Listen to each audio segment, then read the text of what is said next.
And today we have a former world-class championship wrestling TV show producer, Mickey Grant. We have a lot of world-class championship wrestling fans on this channel, and Von Erich fans and Gary Hart fans. So I'm looking forward to getting some insight from you. How are you doing today, sir? Fine, Hannibal. How are you, sir? Other than we had a little warm spell here in Canada where the weather wasn't too bad, and now it's gone back to being regular cold temperatures, I'm great. Yeah. So let's start this off. How did you get involved with world-class championship wrestling? I assume you had a history in TV production and they hired you on? No, it was after that. Just a second, I'll give myself a little more headroom. My boss asked all the staff, I was head of production, and I'd created a separate company. I had worked for CFTO TV in Toronto for Glenn Warren Productions, and so I modeled my company after that. And my boss had a meeting of management, and he asked, can anyone come up with a show that would get at least a 5 rating? Today, that would be a miracle with a whole lot of different cable channels. But I thought I should wait a few minutes. Bill Mercer and I came up with this idea several years before, actually, I guess 78 or so. We'd worked on a screenplay, and it was based on a wrestler and not a boxer. And the moment Rocky premiered, oh man, it was so similar to our screenplay. It was amazing. And I had been fascinated by the ratings that Channel 11 in Dallas had. That was an independent station that aired wrestling, I guess, starting at 11:30 Saturday night. And they beat Saturday Night Live every single week. And so my thinking was, if you did it first class, well, the TV crew that I had at Continental Productions, it was a great crew. I was getting my minor in management at the same time for my master's degree, and big fan of this book, In Search of Excellence. And we built a tremendous team. We did Southwest Conference football and basketball. And my thinking was, if we did a wrestling show, we'd get way more than a 5 rating. My boss was a little hesitant at the beginning, and I called Bill up, and he agreed to. We'd gone to Fritz, actually 2 years prior to everything I'm talking about. We were trying to get $1 million loan to do what I eventually did, and buy a remote truck, do all of that. And we could not raise the money. And I don't think Fritz was interested necessarily at the time. He was having tremendous success at Channel 11. And so now this is 81, and that had been, I guess, 78. And so I went to my boss and told him what I wanted to do. I said, we're not going to try to do something like Channel 11. We're going to do something that is totally professional, light years ahead. And he agreed to let me do a pilot. And at first, my crew, which some of them, like Oz Coleman, actually became on-camera stars. Oz, you can always see him standing. Try to stand on the corner post or rope and shoot with, at that time, cameras were like $50,000. And he was unbelievable. But we first did it. People were scared that fans would throw beer cans at them and stuff like that. Fritz had a wonderful deal with Heineken where it was $1 back then, and he would get 50 cents off of it. So, I mean, it's the only event that fans could go to and with a straight face walk back to their seat with a case of beer. And so next thing I know, we aired the pilot, and next thing I know, we're doing it, and it worked really well. Everything. I fell in love with doing the location pieces, the wrestlers' mansions, anything, grudges, anything that was going on, instead of simply doing it ringside. And this is something Vince McMahon, really, his team really can't get. I would do these pieces, and they worked. And so we, next thing I know, this is within 9 months, we had 82 TV stations. We were bicycling tapes. What that means is some stations are a few months behind, and we also had 23 countries. And it's kind of funny how the bicycling of tapes work. One time, Bill Mercer was at the airport, and an African gentleman, I think Nigerian, came up to him and said, "Are you sick? What's wrong?" Because Bill was a lot older. And there were just so many amazing things that occurred with it. And in my master's degree, I had to do a statistical analysis regarding TV shows. So I picked our wrestling show, and I did a 300-person survey, because at that point, all we could sell was Kitchen Magician, the Dial 800, 1995, and Hot Rod stuff. They really thought wrestling audience was, very poor people. They couldn't buy anything, which was crazy.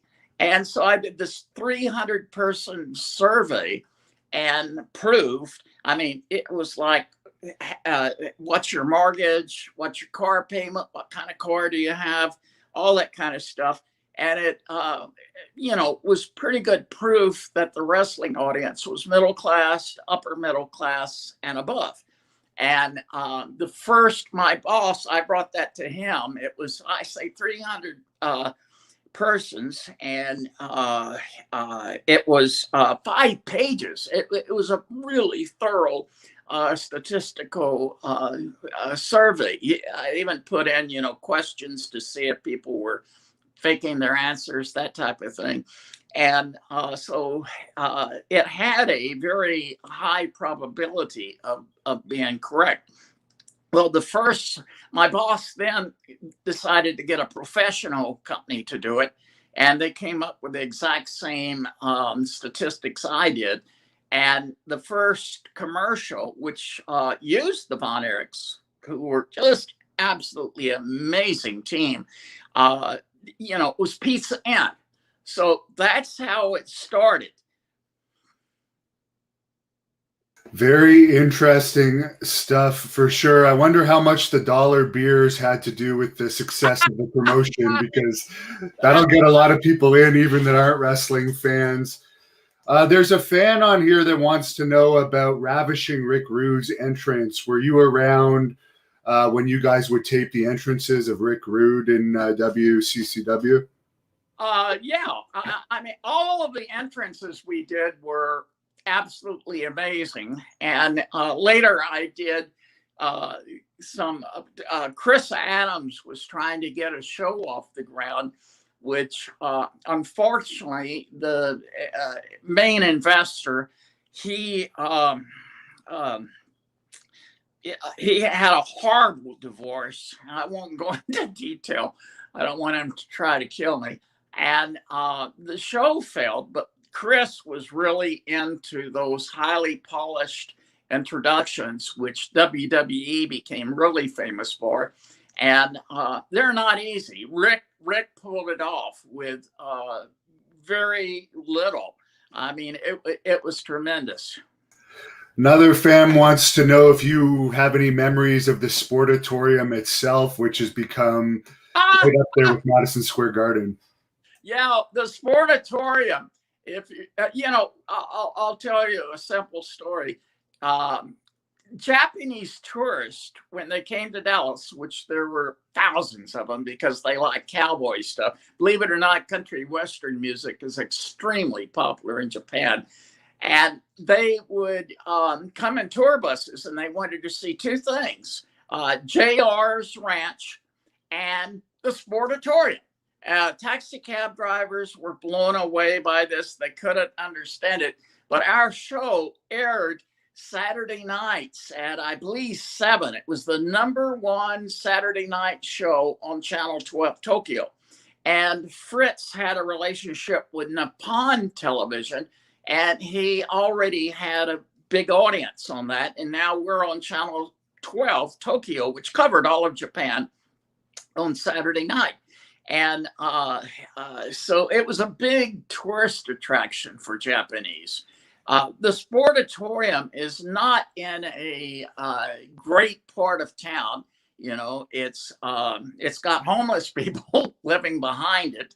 And in fact, when Bill and Gary and I were trying to revitalize a new show, I guess it was in '97, we actually had a homeless guy we hired who slept in the Sportatorium to give you an idea what the place was, to guard it.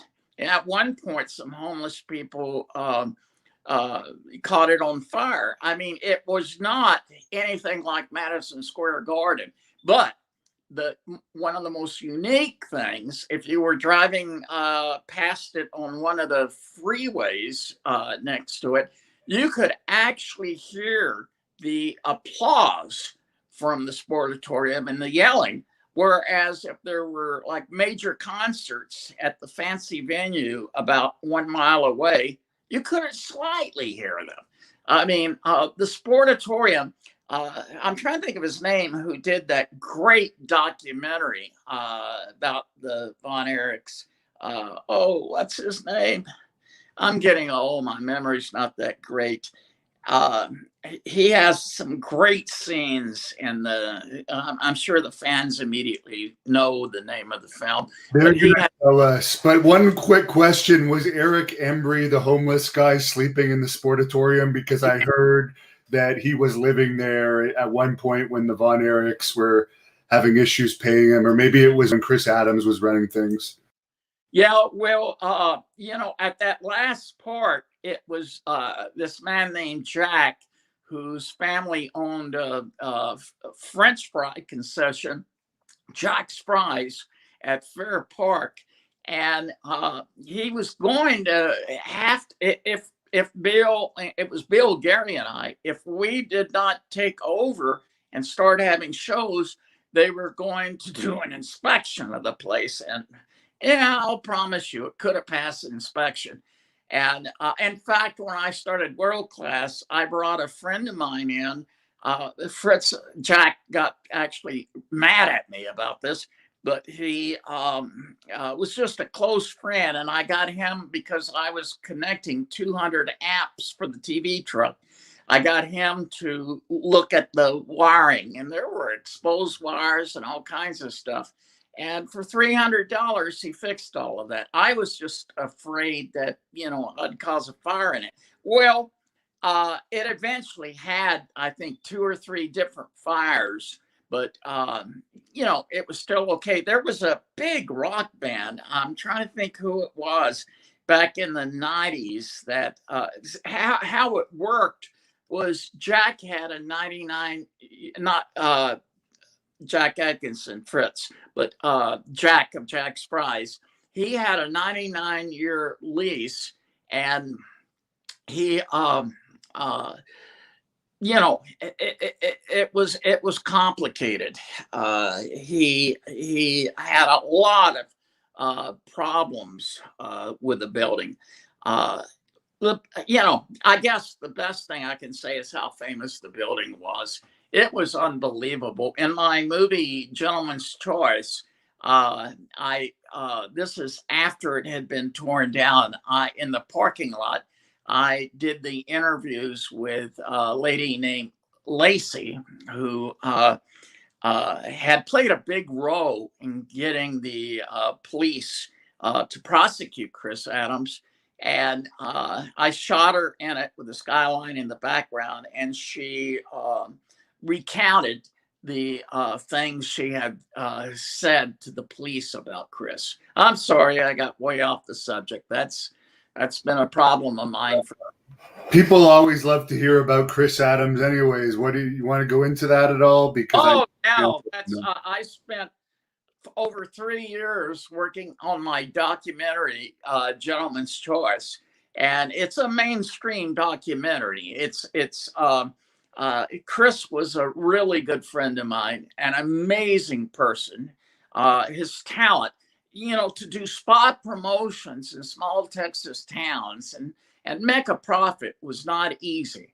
And so I started this documentary, and the only reason I was very uncomfortable initially about doing it, but I had one day I was shooting interviews for that show I was talking about with Gary Hart and Bill and I asked, oh no, this was Chris's show that the investor blew all the money.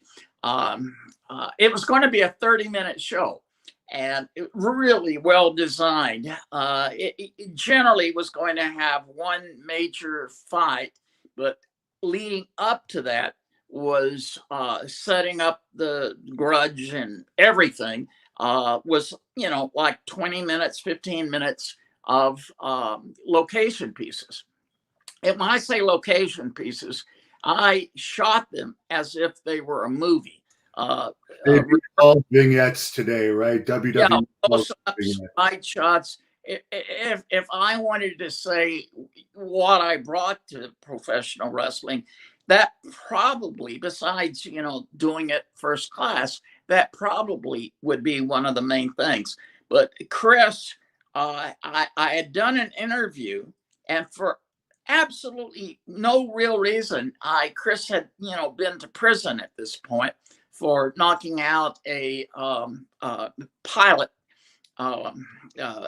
breaking his nose, etc. I hope this wasn't while it was in the air, while the plane was in the air. He got a very short sentence, and the reason why was the plane, it wasn't deemed a hijacking because the plane did not divert from its landing destination, which was Dallas. And he was really lucky. I think he got sentenced only 6 months. The judge was really mad at the jury on this. But I asked Chris on camera what it was like after having gone through all this. And his daughter was playing in a sand pile behind him.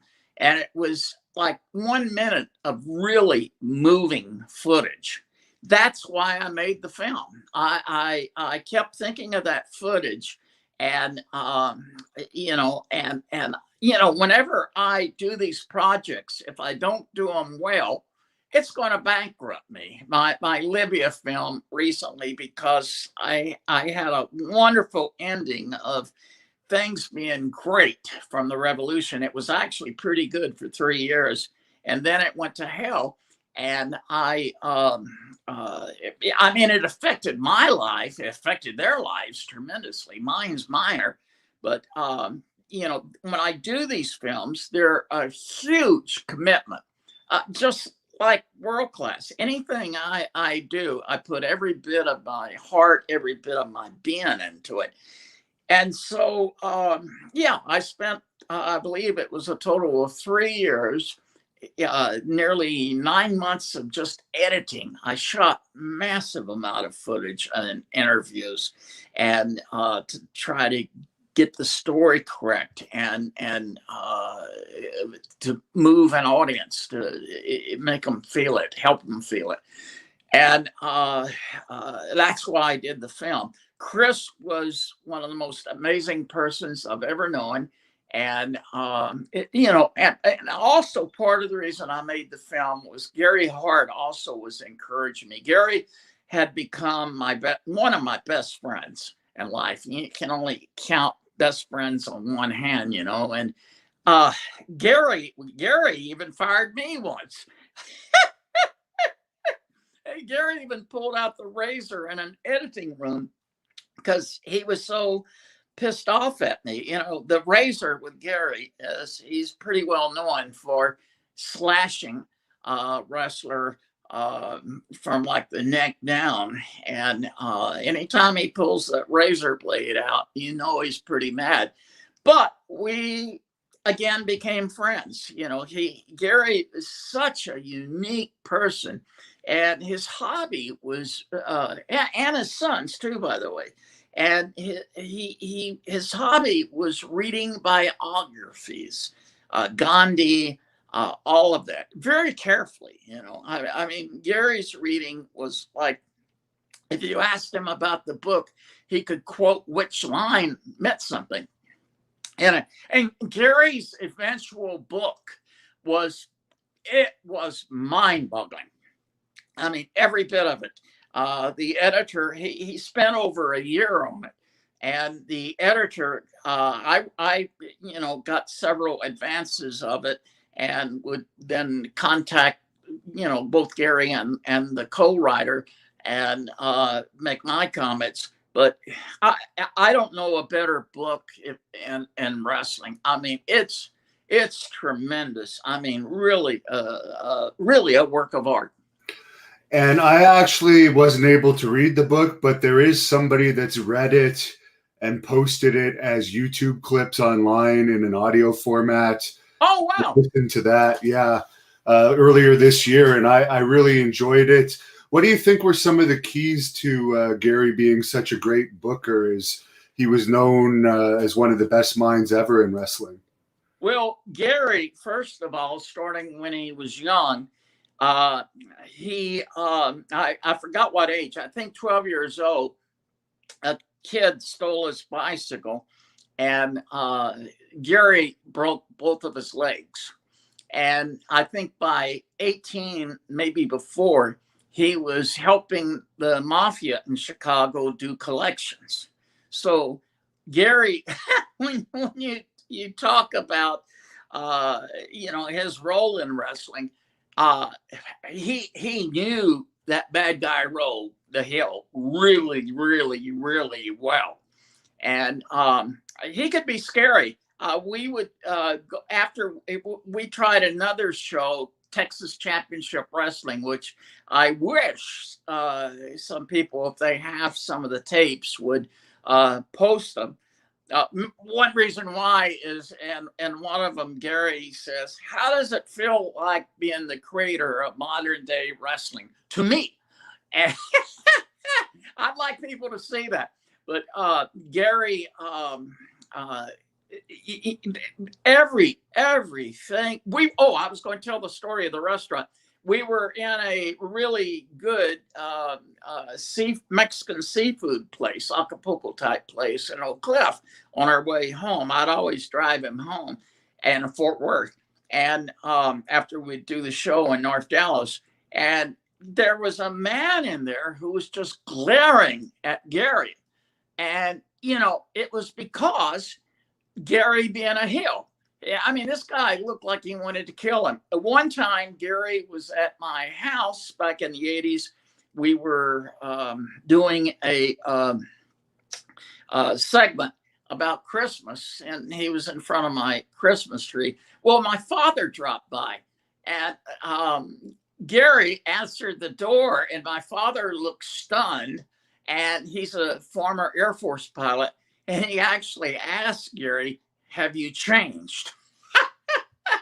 And Gary, in character, said, yes, sir, I certainly have.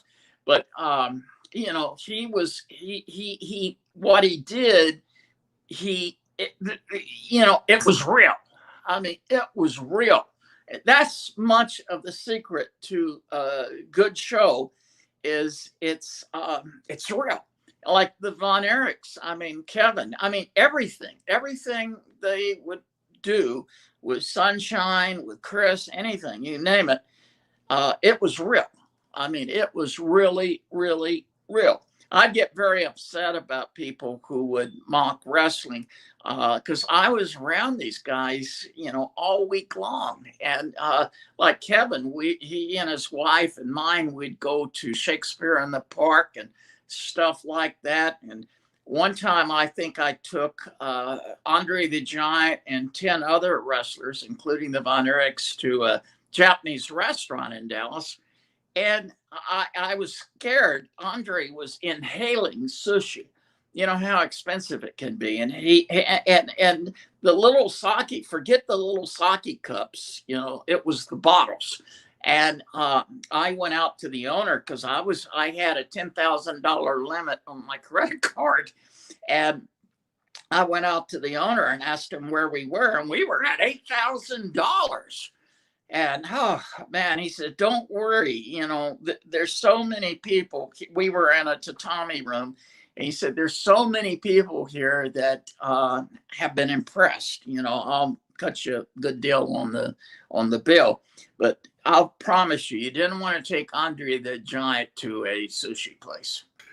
No, you wouldn't want to have the bill for him for any restaurant.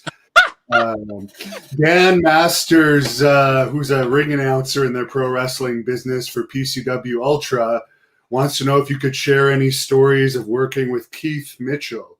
Oh, Keith was wonderful. When I first met Keith, he was a minicamp operator, and I saw much more potential in him. And I first promoted him to field producer. And well, everybody on the crew was capable of doing any job there was. I promoted Keith to field producer and eventually to producing the show. And Keith was solid. He was always professional. In every episode, he and Dan Bynum, I need to really plug Dan Bynum, Vic Sosa, Oz Coleman, you know, just to name a few, Gilliam. It was the best crew you could possibly have. And Dan was an audio man, and sometimes a real nightmare. I grew to love him and respect him beyond belief. But I saw a guy who was just so massively creative. I promoted him to directing, and Dan had a penchant for music pieces. Today, you'd have to pay a fortune for synchronicity rights, but back then, they weren't really prosecuting people who would take a song, hit song, and then cut wrestling pieces with it. The only time I got a call from a lawyer was ZZ Top. I believe it was ZZ Top. It was for a piece that one of the Von Erichs were using going in the ring. It wasn't something we had made a music piece together with, but you know, they were really aware of the synchronicity business. And that's when you take like a hit song and you sync it with some other action. You have to pay those rights. And luckily, we were in 81, 82, 83, 84, 85, and they weren't really jumping on that. Today, if you do something like that and put it on the internet, they have programs that will find that music and have you to take it out, you know. Anyway, Keith Mitchell, absolutely amazing guy. And he went on to WCW and did a tremendous job there too. As far as the Ultimate Warrior, he started with World Class as the Dingo Warrior. Did you have much interactions with him, and did you see him becoming the massive megastar that he ended up being? Yeah. I think I first met him at the water fountain outside of our TV studio. We had two studios. We were really fortunate. And on Fridays, Fritz would tape pieces with the wrestlers for promoting. You know, I think he had wrestling events in eight cities. That's something a lot of fans did not realize, that they wrestled every night and they drove to these places. I think starting in Laredo, I'm not sure, all the cities, Corpus, and then they made their way by Friday back here. And so, you know, they all became just tremendously polished. And the Dingo Warrior was, one of the best. It was a arena that would, and Jack, Fritz von Erich, it would groom, all these people for greatness. One of the things I tell people sometimes is Fritz, Jack saw wrestling as one entity and television as another. And to me, this eventually became the biggest problem.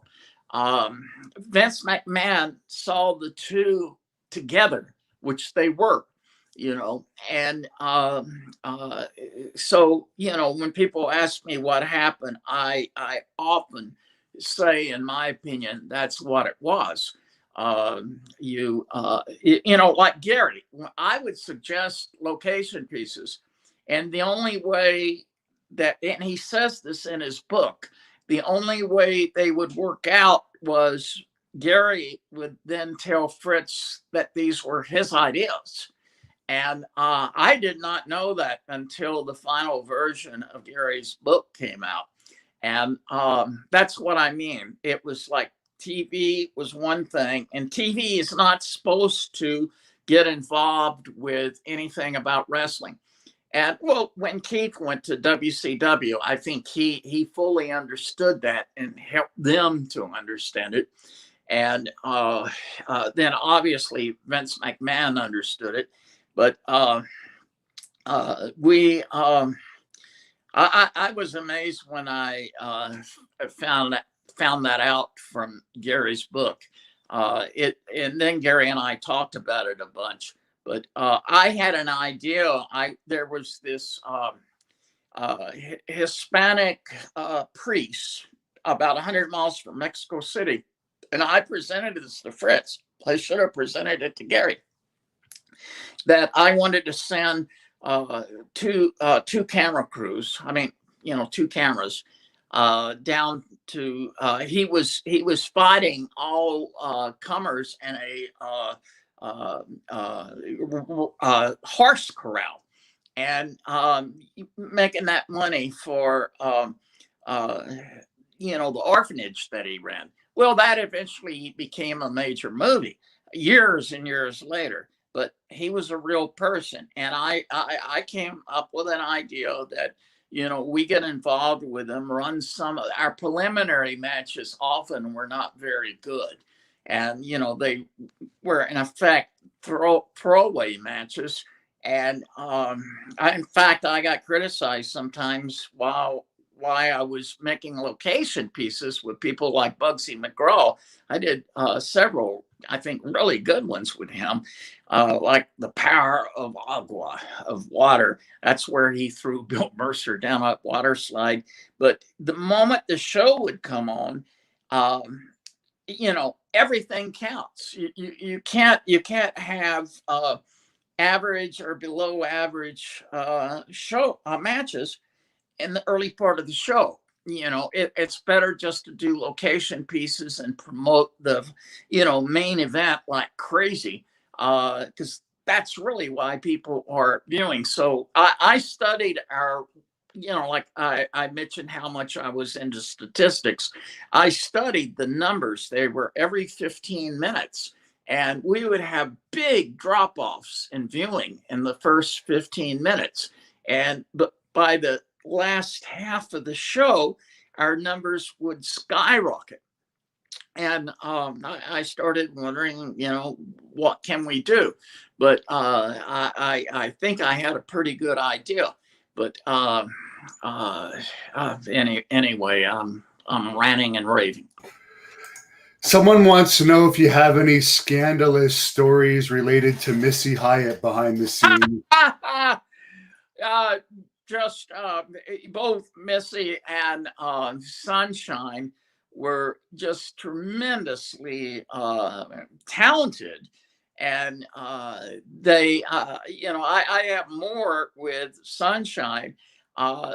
Keith Mitchell orchestrated a press conference with her. And when she was fired, and she did a press conference and literally was in tears, and it came off so well. It was beyond belief. You know, that's one thing I can't help but point out so strongly is the show was on the road. So by the time it got to our taping, oh, I should add, Fritz at first, he was scared what I was doing was going to cause the Friday night. Oh, he had two big audiences. One was the Channel 11 audience, which I think it was taped on Sunday nights, it aired on Saturday night. They actually would erase it after they used the same tape to give you an idea. No one looked at it as syndicatable. Oh, that's the other thing is syndication basically has died, but there are some independent wrestling shows that are in effect creating a form of syndication again. But we oh, God, again, I got way off track. Yeah, I think there's a new one in Texas that one of our wrestlers, the Blood Hunter, is going to be involved with Kevin Sullivan, called SWE Fury, as you just said. Fury. Tom Lance is the person that runs that, and he has been an independent promoter for well over 30 years. He was doing shows with Chris. If anyone has paid so many of these people who have created successful shows, you look at the dues they paid. He's been doing this for over 30 years. And, you know, his show now is both in terms of wrestling and in terms of production quality is at the same level as World Class was. In my opinion, better than WWE. And but man, the dues Tom Lance has paid. Wow. How about Gino Hernandez, one of the most famous characters from World Class? How close was he as a real life person to his character? Everything I gather, I wasn't involved with him very much, but and after I did Gentleman's Choice, my film about Chris Adams, everyone wanted me to do a film about Gino, but like I said, I didn't have that kernel with him on camera where he revealed something, but I did with Chris. You know, the stories abound about his possible involvement with the cartels, all of that, and you know, I'm sure you hear plenty of those stories. I wasn't like involved in that circle, but I know a whole bunch of people who were. And as far as Michael P.S. Hayes, do you think that that music video, were you involved with making that for one thing? And how was he behind the scenes? Sort of. I approved it. Again, it was Dan Bynum. And Michael was the creative push behind it. And, you know, I know at one point they had a Frenchman as a cameraman. And from what I understand, he showed up so drunk that not only they had to hold him up while he was supposedly holding the camera. But, my friend Brent Hughes, who's an outrageously good director of photography, motion picture film person. I made a Western with Brent. Brent was involved. The biggest force behind it was, as I remember, was Dan Bynum. And I remember the day Michael came to me and wanted to go on a ride with me. And he played his music. And I was spellbound. It was incredible how good he was at writing music and performing, and you know, he an unbelievably creative person. I think he's still the head writer at WWE now. But Michael, everything about the Freebirds, We were at the right place at the right time. If it had just been us trying to do a great production, that that was not it. It was the combination of the fans. The fans were awesome, and the wrestlers were mind-boggling. We were all at the right place at the right time. John wants to know who created the iconic world-class intro theme. Well, we had 2 or 3, and the one I was most involved with was the satellite one.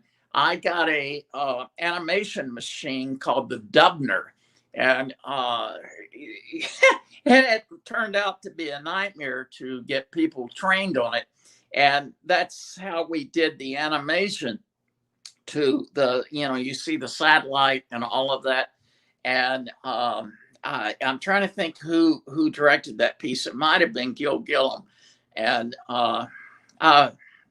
anyway.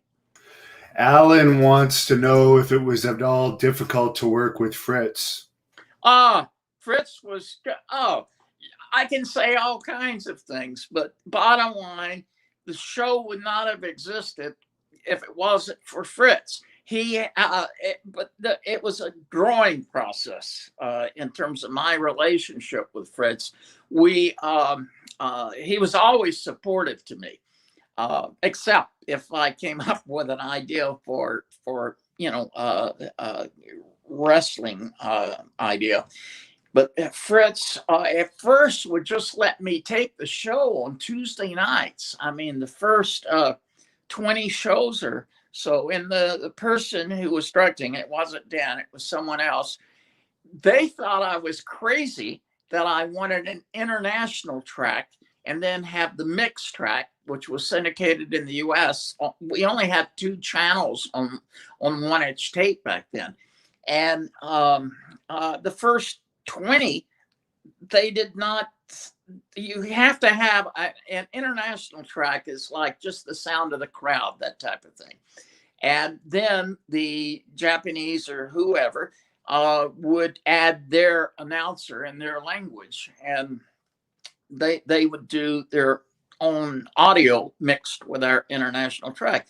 Well, the person directing at the beginning, like the first 20 shows, thought I was crazy to think like that. And I discovered that we did not have the international track. In fact, I think Fritz probably thought I was crazy. Fritz was really never a problem. And everything flowed right when Gary was there. When Gary was there, things moved very smoothly. Gary is such he's not like a wishy-washy person. So, at times I think he, hacked off the powers that be, and he suddenly wasn't there. But Fritz, if it hadn't been for Fritz risking his relationship with Channel 11, which is where he really built his audience for years and years. If he was so scared that if he did the show with me, that and one time a TV journalist from the Dallas Times Herald, which doesn't exist now, but it was as big as the morning news.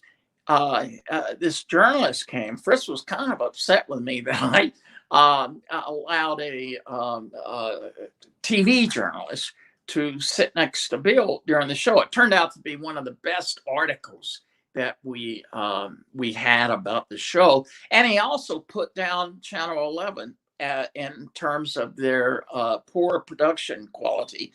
And they had 2 cameras, and their wide shot, I believe, did not have a cameraman, and then their close-up was pretty poor. It did have a cameraman, but nothing like, let's say, Oz Coleman or Vic Sosa or Will Tyler. And if Fritz had given me that chance, and Bill, none of this would have happened. So I've got to say positive things about Fritz. All of the Von Erichs. Now, as we mentioned a bit in our previous discussions, maybe something we could work on in the future is you helping us with our company in Canada once we can run again. But Mark has a question for you. Are you currently working with people on any professional wrestling shows right now? Maybe Great North Wrestling in the future. I hope so. Is this Mark Elam? Mark and I are trying to get I'm assuming it's Mark Elam, trying to get a show off the ground, and working with several independents, one in Chicago. Hope to work some with Fury, and if any, other than a handful, we had this independent wrestling sort of convention in Dallas a few months ago, and I met so many incredible people. And my attitude is I would like to work as either executive producer or consulting producer with a lot of these shows, and get with the promoter and their director, and work with them to help improve their shows. When I grew up in television, like I said, I'd been involved with CFTO at Glen Warren Productions in Toronto. Are you in Toronto? No, I am in Ottawa, which is the capital of Canada, about 5 hours from Toronto. And we're enemies with Toronto, by the way. That's our rival city. Well, when I worked with Glen Warren, they were an awesome television production company, and I got to work with them because of I was in a union. But I grew up where you don't become a producer until you've done like 10 years of camera, maybe 5 years of production management. You get a lot of experience before, and that experience is working. Like at CFTO, I worked with a director who directed the Palladium show on the BBC. It was Saturday night show, like Ed Sullivan. And he was also a classical pianist. I learned so much, growing up in this business. I always strive to get more difficult jobs, for, if anything, networks, NBC. These were jobs that if I did one screw up, tilted the camera wrong or something. Often I was on, back then, a handheld camera was about 45 pounds. I was in a lot better shape then. I've got massive amount of physical problems now. But, I learned from these people. And today, that's difficult for young, upcoming producers and directors. Like Tom Lance, he learned this over 30 years, but I see so many people that are just about there, but, they need someone with more experience to offer some guidance. And most of this stuff isn't rocket science. I absorbed it over a long period of time. And I was always attentive to what these world-class directors, producers were doing. Back then, this is like in 78, I got paid for 10 hours of camera work, union camera work. I got paid $500. And if we had overtime, it could go up to $700 or $800, which, and 78, in today's dollars, that'd be more than 1,000. And but you couldn't screw up. You couldn't slightly screw up. And growing up in that environment in the business really helped me. I really don't wish that on anybody. Like with my documentaries, which is pretty much what I've been doing since World Class. I like wars. I like, first I made the Coochie Tunnels film about the enemy in Vietnam, and totally in Vietnamese.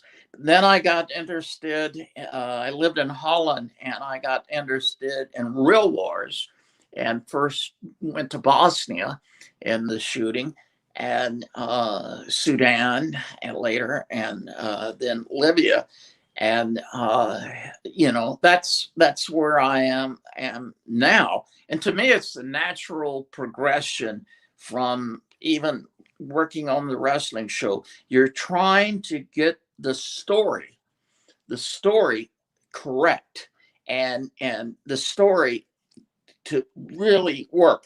Fritz understood that. All the Von Erichs understood that. Ric Flair, all of these people who are like Michael Hayes, all these people, I'm sure yourself included, fully understand the power of the story. And, and if you don't get that, whether it be about a war or Chris Adams' life, you're not going to have much of an audience, that's what I would like. And when I look at these other promoters, that's what I'd like to help bring to their shows. And I'm 71 now. So, I'm not going to be what I was when I was 30, but I think I can help. Your knowledge will still be there, but maybe not. You might not be able to get all the physical shots you used to be able to get. My knowledge is not going to be there in a few years, so I got to do this now. Well, I hope you last a lot longer than that. Michael wants to know if it's true Sunshine and Precious didn't get along behind the scenes. Oh, there were times that was true.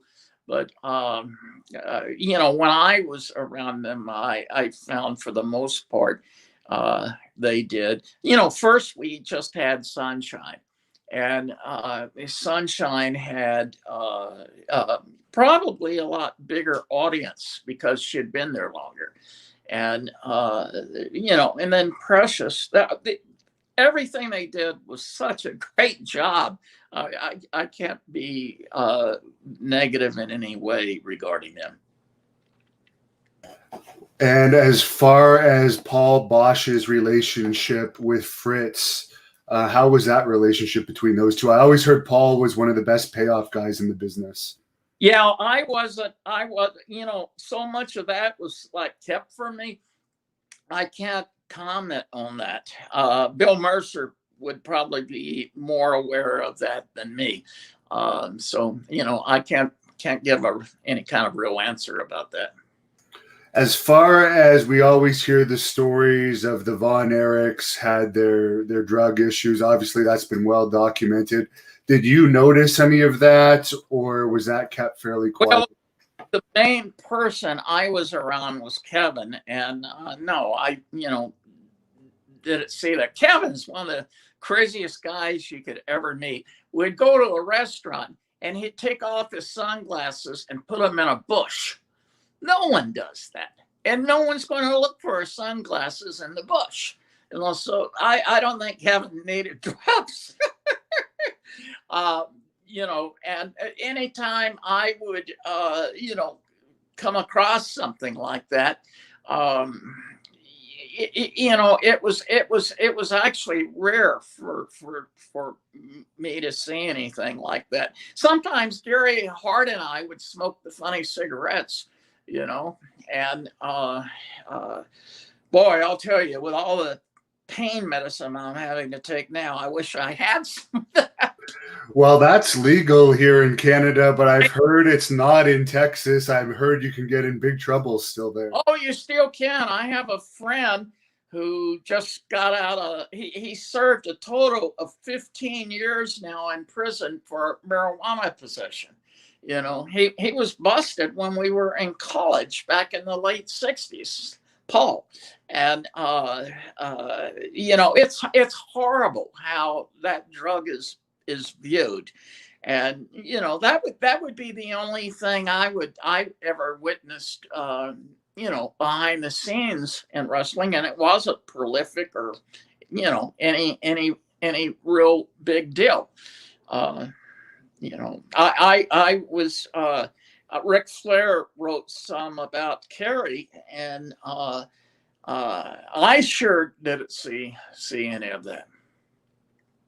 Speaking of Ric Flair, I mean, you mentioned him a couple times in this book, but what was he like to work with? And is he as charismatic off camera as he is? Oh, yes, yes. He grew up in a theater family in Minneapolis.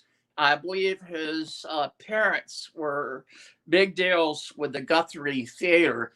And he was, I did it. The first thing I did with him, I actually used my ex-wife. She was my wife at the time.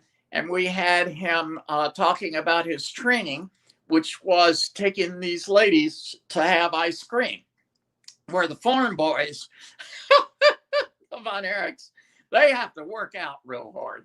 And Rick did it. And I rented a limousine for that day. And he took the ladies shopping at Neiman Marcus, that type of thing. He was always the most consummate, incredible, person in the wrestling business. I mean, he was absolutely easy to work with and amazing. And as far as Percy Pringle, who went on to be Paul Bear, any memories of working with him? No, I was around him some, but not that much stood out to me. He certainly was a good worker, that's for sure. Now, someone wants to know who, in your opinion, was the best manager in world class. I'm going to guess you're going to say Gary Hart. No question about it. And every behind the scenes and everything, Gary would call, I think he called them hits. I'm not talking about drugs, unless you think success is a drug, which it probably is. He would listen because he was always working backstage, in effect, and he would listen for the crowd, and the number of hits he had that night. That meant, the show was really going and good. And he I don't think anyone could beat Gary. He was an outrageously good wrestler and a great manager behind the scenes, in front of the scenes, and on camera. Gary Hart was amazing man. One guy I know who you must have worked with, who's one of my top 3 favorite wrestlers, is Bruiser Brody. Oh. Who I heard say in an interview, when he wasn't wrestling, he would often be in the production truck helping out. Yeah, Bruiser, again, behind the scenes, everything, he was, if you like Mike Von Erich, Fritz initially asked me if I'd give him a job on the production crew.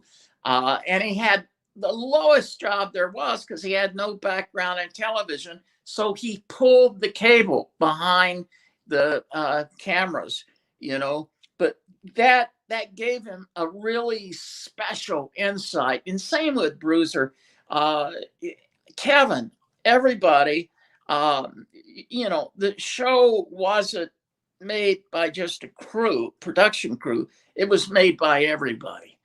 And, we were at the right place at the right time, the right people, the right audience, both television audience and ringside audience. You couldn't beat them. And Alexander, who must be from Australia, is asking if any Australians passed through WWC. Man, I don't remember any. I know our show ran in Australia, and I think got pretty good numbers. I'm not sure if it ran currently at the time we were doing it. Like I said, some shows, people would see them 10 years later. They'd start the, airing. But I'm trying to think. I don't remember any, just, our British accented Chris. That's the only person I can remember. With all the egos backstage, did you ever notice any real tension backstage between any of the wrestlers? I know there was probably heel and faces dressing rooms back in those days, but sometimes problems can arise even between heels and heels. Well, Gary, if somebody wasn't really sharp, Gary was like an enforcer, regarding any and everything. And and because of Gary's past, with the razor blade, in the dressing room, he was really respected. I heard that too from all the sources. Now, who had the most girls, Gino Hernandez or the Von Erich brothers? Ah, man, that's a good question. All of them, all of them.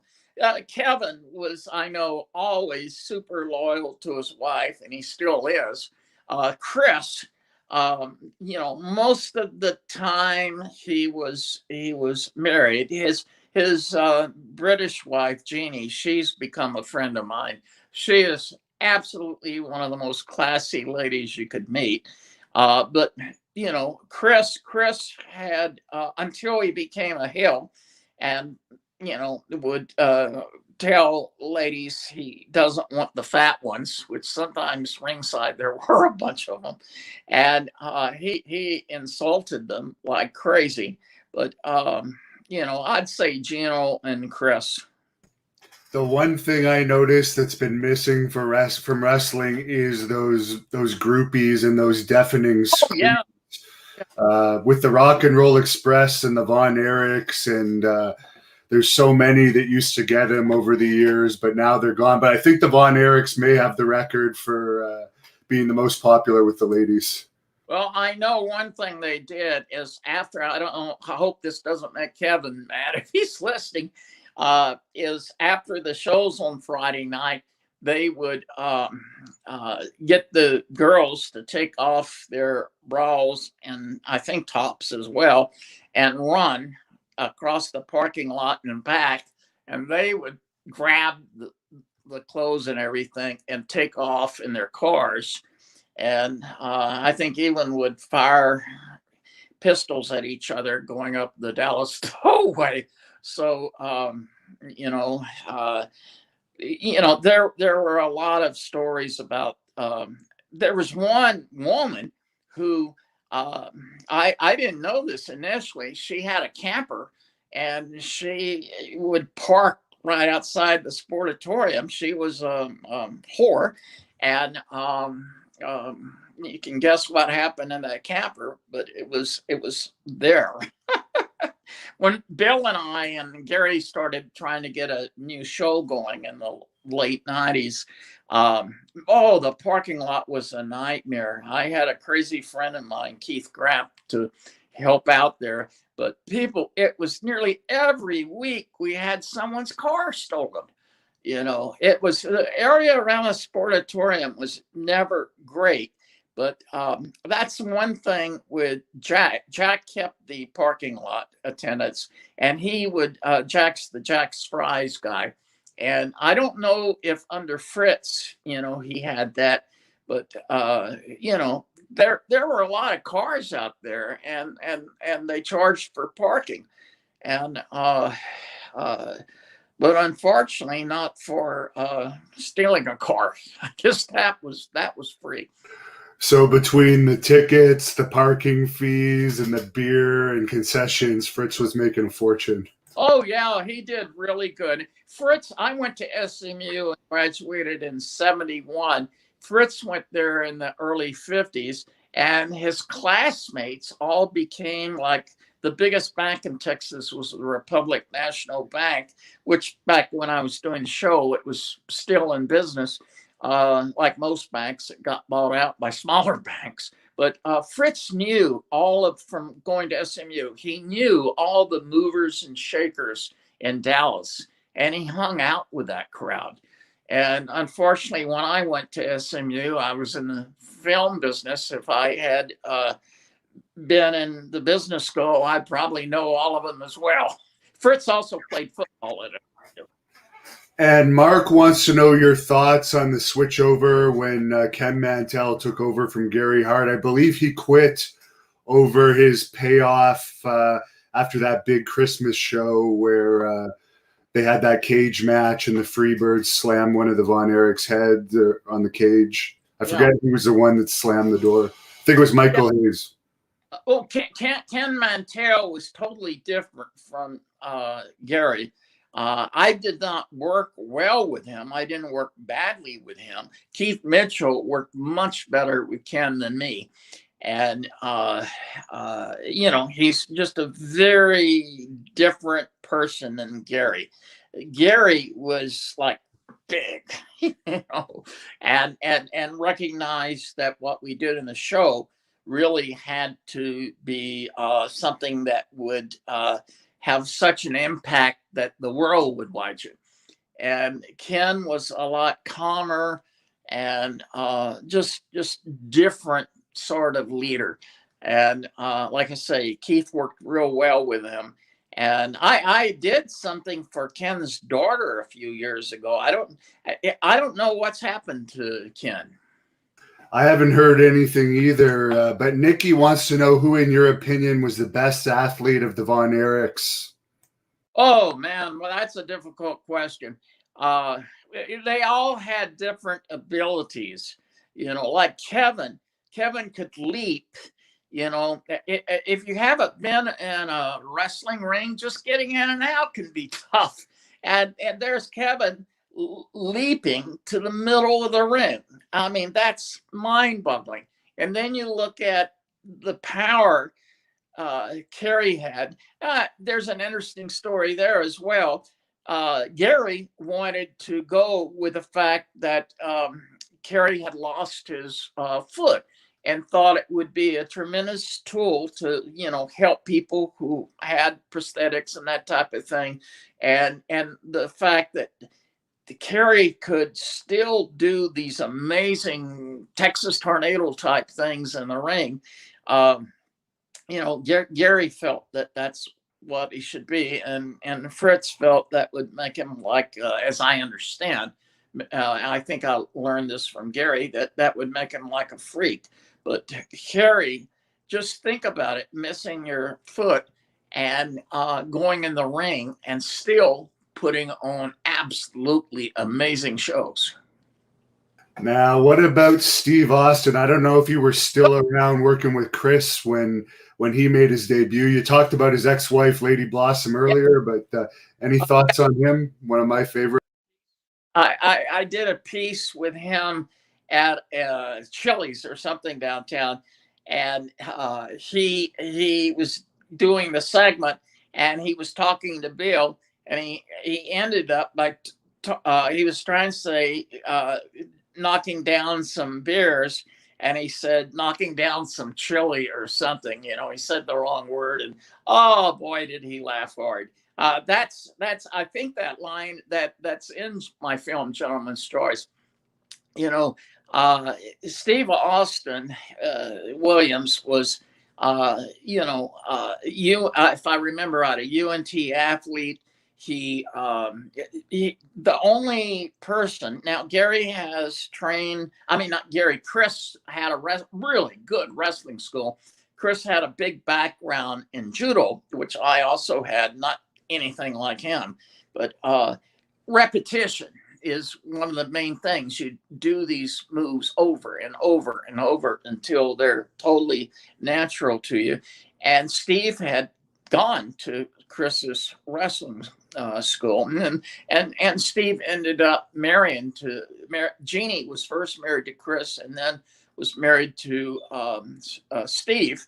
And he like took in everything.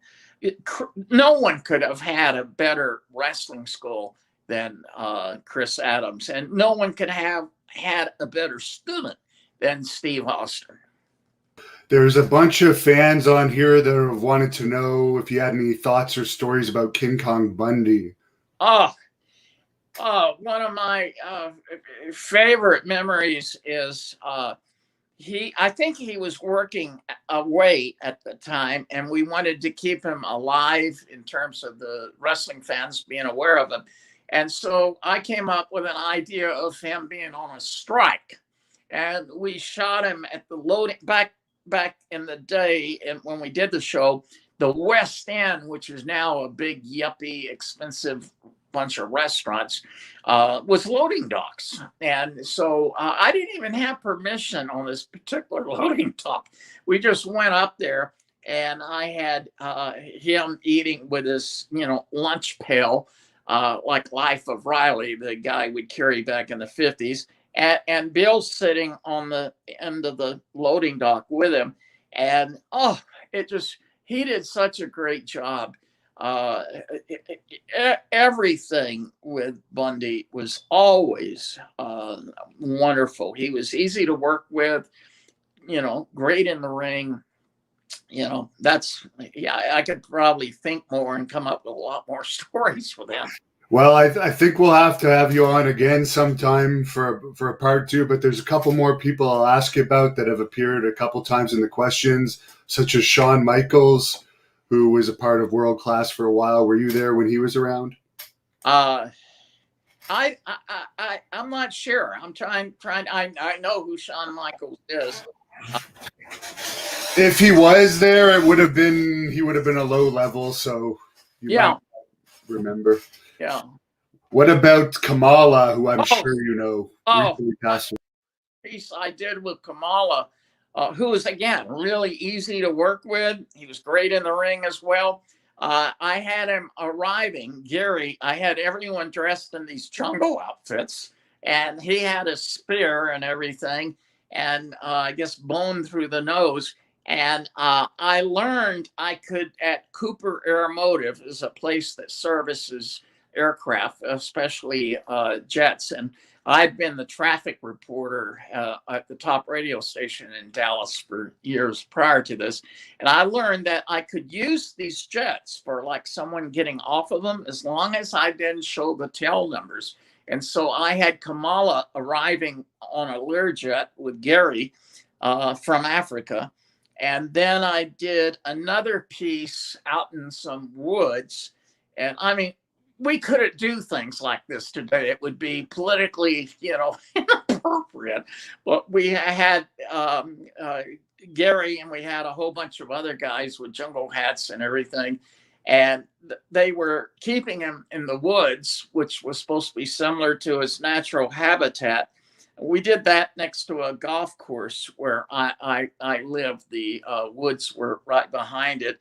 And I mean, it was so amazing. And that's the only time Bill did not want anyone to throw him. And I did. Not to hurt Bill, but I believe that day Bill got kind of thrown. It was not in the storyline, but it worked real well. And Bill never wanted to be thrown again, except he was by Bugsy, and like I said, into the water slide. I told Bill to go buy Salvation Army or something and buy a really cheap bad suit.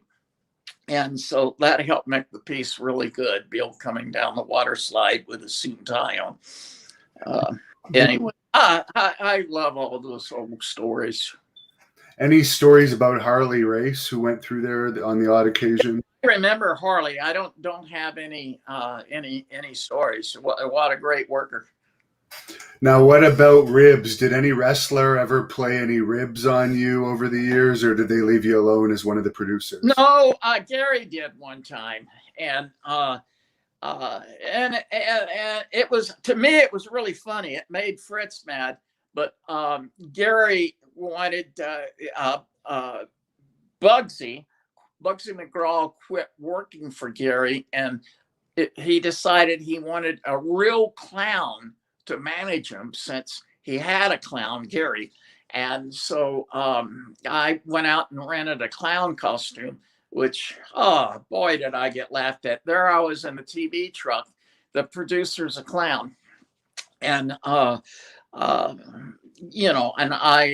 was briefly his manager. And like I say, Fritz got, part of it was that on television, and television and wrestling can't meet. And so Fritz didn't like this at all. I don't think Kevin did either. But yeah, crazy days. So I know you're on Facebook, but if fans want to reach out and contact you, or if any companies want to talk to you about working with them, is there a way that they can reach out to you? search Mickey Grant. You'll probably first find my GoFundMe. And on Facebook, it's Facebook/Mickey Film, MICKEYFILM, one word, Mickey like in Mickey Mouse Film. And that's how to find my Facebook page. I have so many wrestling fans on it. I love talking to them. You know, it's amazing. And as far as your favorite memory of working with WWC, does anything stand out? Oh, the first shows, as you know, we were building it, and when we didn't have overnight ratings at that time, I'd get weekly ratings.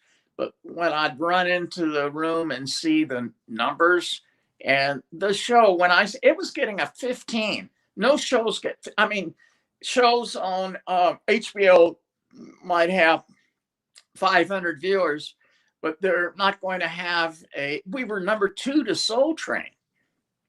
That's big, you know, and lots of people don't know that. And so when the numbers would come in, it would make me feel really good. I felt like we were heading in the right direction. You know what happened at Channel 39, which I turned the production into Continental Productions, is after I left, I'd taken a leave of absence to do this movie called China Run that played on HBO and everywhere. It was in 50 cities and theaters. And my boss got fired while I was gone, and the new people felt wrestling was over. And in fact, the last station manager during that period of time, he took it off. Fritz always owned the copyright to the show. And, you know, and when he wanted that, it was really smart that he did. I explained to my boss, hey, this means he really owns the show. And so Fritz wanted the tapes, and Pat Robertson owned Channel 39. And they wouldn't give him the tapes. And Fritz just briefly had to go to court and prove, you know, hey, it says Southwest Sports on it. And, you know, can you imagine someone, I told, this man's name was Dick. I told him, I said, no, wrestling has just got started. You know, he says, no, I think it's over. We're not going to do any more wrestling. I'm like, this is crazy. What year was this? Maybe 86 or so. Can you imagine that? It's over. Yeah, I could imagine that now when AEW celebrates a 0.3 rating on nationwide television, but not in those days. Yeah, it's amazing. Well, I don't think anyone, I grew up wrestling with my father in the living. We lived in a really small frame house, and our favorite thing was they had studio wrestling, which was done in a studio at Channel 4 and down CBS affiliate in downtown Dallas. And I mean, it's hard to conceive of studio wrestling today. And first it was, Ed McLemore owned the, you know, wrestling in this area at that time. And we had Cyclops, and I'm trying to think of some of them, and you know, obviously Fritz. And so I grew up with that. And, you know, it made sense to me when I looked at what Channel 11 was doing, that this was, if you wanted to get big numbers, this was the obvious thing to do. And people just didn't get that. And at that time, especially after I made my first movie that was in theaters and stuff. Uh, you know, people who supposedly didn't watch wrestling would kind of put me down. I couldn't talk about it. And I'll give you a funny story. Bill Mercer would be on planes, and business people in their suits and ties and everything would recognize Bill and say, "Oh, my kids watch it." And they were watching it. And it wasn't much of a hip thing to say you were a wrestling fan back then, which is a bunch of BS. And because they were watching it, and that's something that is always hacked me off, is these people couldn't admit they enjoyed watching wrestling. And to me, fans are real liberated from that type of thing. And it's one of the greatest things on television. And I even still enjoy the WWE, but they've got to get creative. They've got to get creative. And I was on Gerardo Rivera. I think they thought I was going to knock Vince McMahon, and they wanted to know about the whole business of drugs in the wrestling business. I'd made my film, just completed Gentleman's Choice then. And, they wanted me to put Vince down, that, he had responsibility. And I wouldn't say that. I could see on his face. I was live in Dallas. He's in New York. And, I think he was expecting me to put Vince down. And I said, no, it's an individual responsibility, until the person's ready, and what's that British wrestler that wrote a book about his addiction to GHB? That's what drug Chris Adams was addicted to. It's a horrible drug. It's, the date rape drug. And wrestlers, baseball players, lots of athletes take it because if you're doing injectable steroids, you can't sleep at night. But GHB would let you sleep. But it's one of the most addictive drugs there is. I'm trying to see why I got off on this point. I'm getting old.